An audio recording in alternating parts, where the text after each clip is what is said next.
All right, so now that we've talked about c-betting our stronger value hands, we can now talk about c-betting our medium strength hands.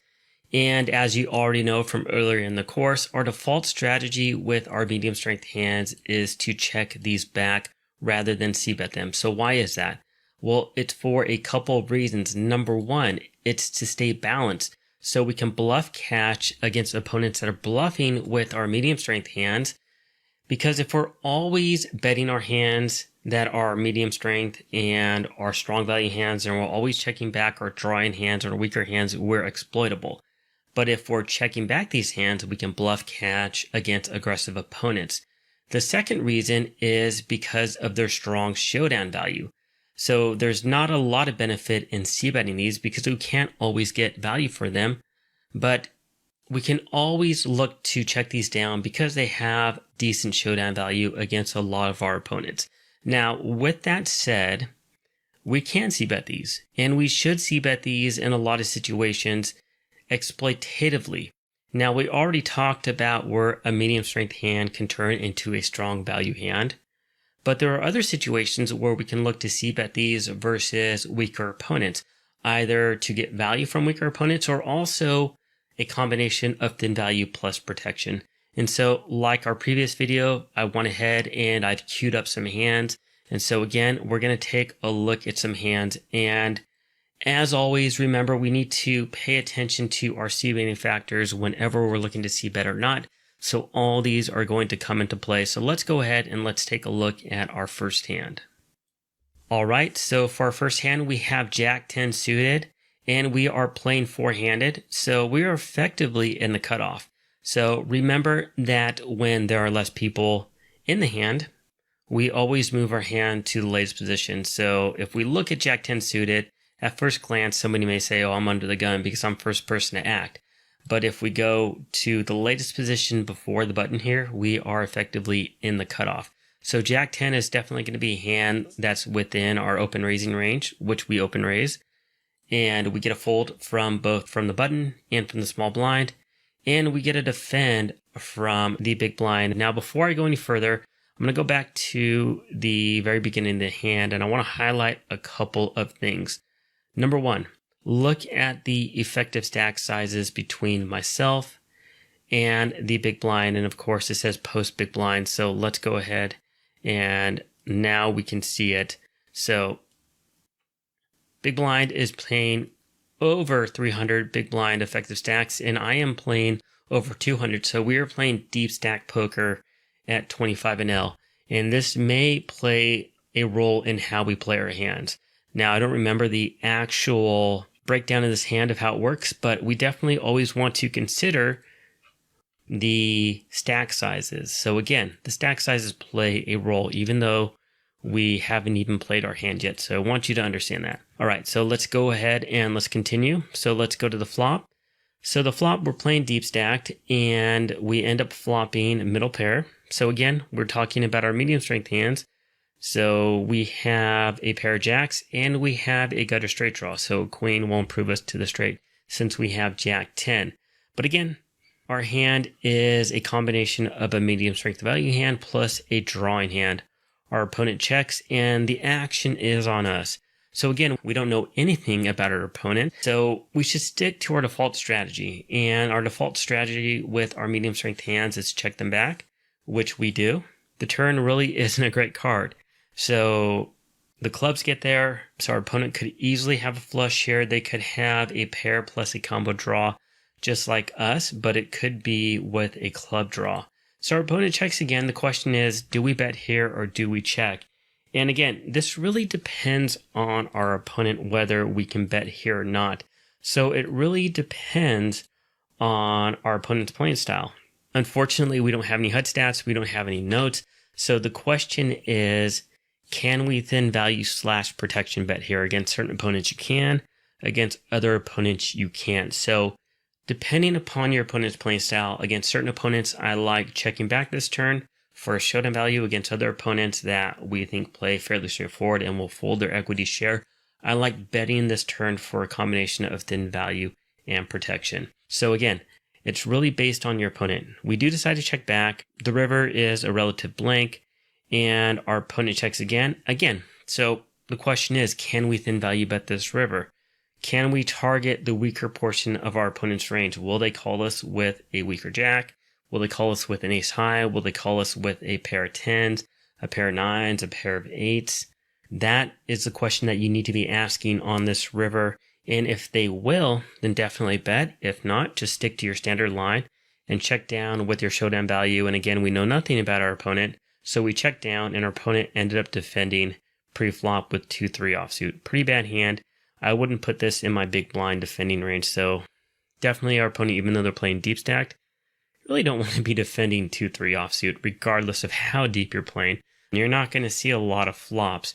At minimum, make it suited, 2-3 suited, or maybe 3-4 suited, but 2-3 offsuit, just fold pre-flop, give up your one big blind, move on to the next hand.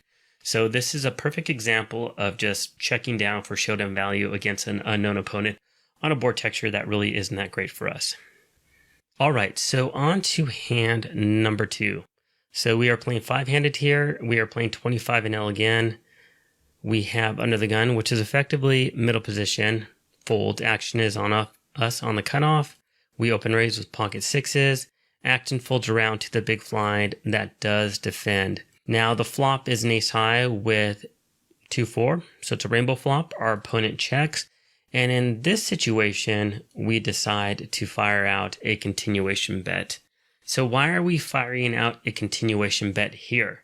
So we're firing out a continuation bet for a combination of understanding our opponent's playing style. So if our opponent plays fit or fold, and if they're defending a really wide range where we think we're going to get called by worse draws, get called by worse pairs, and also in regards to the board texture in this situation, there are a lot of draws we can get called by, and the relative strength of our hand against our opponent. So in the last example, we checked, but in this position, we bet. And again, it always comes down to understanding your opponents and how they play. Again, I don't have any notes here, but I would have to know that this opponent is either going to be playing fairly fit or fold pre-flop, and they're going to be defending fairly wide pre-flop. So understanding that even though they could potentially have an ace, that's a fairly small percentage of their range, and they will call us with worse. And also our hand is somewhat vulnerable with a pair of sixes. On the last example, where we had a decent middle pair that's not as vulnerable to a lot of turn cards where it's going to turn into third best pair, fourth best pair. In this situation, the pair of sixes is going to be vulnerable to a 7 or higher turn card. So for a combination of understanding our opponent plus understanding that a lot of turn cards are going to be bad for our hand, meaning our hand's vulnerable to a lot of turn card situations, as well as we are going to have a lot more ace-x hands within our range than our opponent is defending. So that's also within our range. We go ahead and we c-bet this flop. So this is more of an exploitative move, making those adjustments, understand our opponents and so forth, and understanding the vulnerability of our hand as well based upon the board texture, where we fire out this thin value / protection bet with our pair of sixes. All right, let's take a look at another hand, and this is going to be very similar to the last one. So what you're going to notice here is that I like to exploitatively c-bet when I'm looking to seal the blinds and I know that they're going to be defending fairly wide. So we're playing 25 and L, have pocket tens on the button, and we're playing three ways: small blind folds, big blind calls. And if you take a look at our opponent's stack size, our opponent is going to be more of a fishier opponent. So when somebody's playing around a 50 big blind stack, we know that they're typically not going to be that good. They have ample opportunity to top up, especially when we're playing three ways as well. So we know that this opponent, even though we don't have any HUD stats, that they're probably going to be on the fishier side. So we go to the flop, our opponent checks, the action is on us. And again, I fire out a continuation bet. So the reason that I am firing out the continuation bet here is that I could have a lot of king X hands within our range. This opponent must be on the fishier side for me to make this play, meaning they're going to call with a lot of worse hands, or they're going to be playing fit or fold. And I'm going to have a lot more king X hands within our range than our opponent is as well. And so I fire it out, our opponent folds, and we move on to the next hand. Now, in terms of medium strength hands and making this play, really understand that I am playing my range here, my open raising range that is uncapped. versus their calling range, which is capped. And let me go back so you can actually see their hand. So I'm going to have an uncapped range because I am raising pre-flop. So I can have a lot of the stronger King X hands within my range versus my opponent, who is calling, is going to have a cap range. So they're going to have a lot of the weaker hands within their range. And then there's also the other factors that we talked about. Our opponent's playing style. Vulnerability of our hand really doesn't play into this situation, but the board texture definitely does as well, and how we play our range. So all that comes into play. This is more of an exploitative play in this example. All right, so on to our next hand. So in this hand, we have pocket eights under the gun. We open raise. We are playing 5 and L, and we get a call from cutoff. We get a fold from the button, we get a call from the small blind, and we get a call from the big blind. So we go to the flop 4 ways, and this really isn't that great of a flop for us. So in this situation, our opponents here can have flush draws, but more importantly, there's a lot of ace X combos, so they can have a lot of top pair hands that we lose to. So we get a check from small blind, we get a check from big blind against 3 different opponents. The theory or the factor of combined fold probability comes into play. And also in terms of betting for value, can we bet for value with our hand here? No, not really. We can't bet with a pair of eights on an ace high board texture. And also when there's a flush draw, we can't turn this into a bluff and get them to fold. So we check back and cutoff checks back. We go to the turn. The turn really isn't that great of a card. We get the 5 of spades. But we do decide to bet here. And we bet here for a combination of thin value plus protection. So why are we betting here? Well, the reason that we're betting here is that we would assume that either of these 2 opponents would bet this turn with a lot of their ace combos. But when they check twice, it signals to me that this opponent and this opponent rarely has an ace. Now, the only factor that we need to consider is this opponent here. And I don't have HUD stats enabled on this hand because I don't believe I had much detail on our opponents. But what we can do is we can turn it on and see if we have anything on this opponent. And you're going to notice that, let's go ahead and let's turn this to this session. So I played 5 hands on this session. And you're going to notice that I don't have any reads on these 2 opponents. I have 1 read on this opponent with my HUD stats. And so what this tells me is that I don't know anything about my opponents, but I do know that 2 out of 3 of them rarely have an ace. And also, going back to the flop, that once, and let me go ahead and turn off the HUDs. Once I check this flop, I'm signaling that I don't have an ace, that I would assume that this opponent would be betting ace X hands against 3 other opponents on a semi-wet board texture. So I'd assume that if this opponent did have ace, they would potentially bet this flop, which they don't. So when this opponent doesn't bet this flop and both of these opponents check back on the turn, the odds of any of them having an ace is very low. And so for all that reasons, even though we have a medium strength hand with a pair of eights, we fire out a delayed continuation bet on the turn and they all fold. And so that's the reasoning behind that hand, is understanding that it's very rare for them to have an ace. Yes, they are going to show up with a very weak ace, maybe like an ace 6 or an ace 8, where they just want to try to get to showdown. Sometimes they're going to show up with that, but a lot of the times they're just not going to have an ace and they're going to fold their hand. Now, this is something I would definitely consider a thin value bet hand with our medium strength hand, understanding that it's not going to work all the time, but it is going to work a decent portion of the time to allow us to win that hand when nobody's fighting for it. So let's go ahead and let's take a look at one more hand that I have queued up. All right, so this hand, I do have some reads on my opponents. I have around 20 hands on my opponents, anywhere from 21 down to 12 hands. So let's go ahead and let's see what happens in this hand. So we get a fold, action comes around to us on the button with pocket 5s. We go ahead and make a standard open raise. We get a fold from the small blind and we get a defend from the big blind. Now, before we go any further, I want you to pay attention to our opponent's HUD stats, specifically VPIP and PFR. Yes, it's only 12 hands, but he's playing 45/0, and he's playing fit or fold, meaning he's folding to 100% of c-bets so far. So loose passive fit or fold type of opponent. We have pocket fives. We go to the flop. It's a 10-7-4. Our opponent checks. We decide to check back. Why are we checking back here? Well, we have third best pair. This is borderline medium/weak here with our hand. But our opponent plays fairly straightforward. A 3 hits the turn. We pick up a gutter straight draw with the 6. So 3, 4, 5, 6, 7 would give us a straight. Our opponent checks again. So loose passive fit or fold. We decide to thin value bet the turn. So we're betting for thin value plus a draw. And I guess we could call this a very weak draw, a very weak medium strength hand.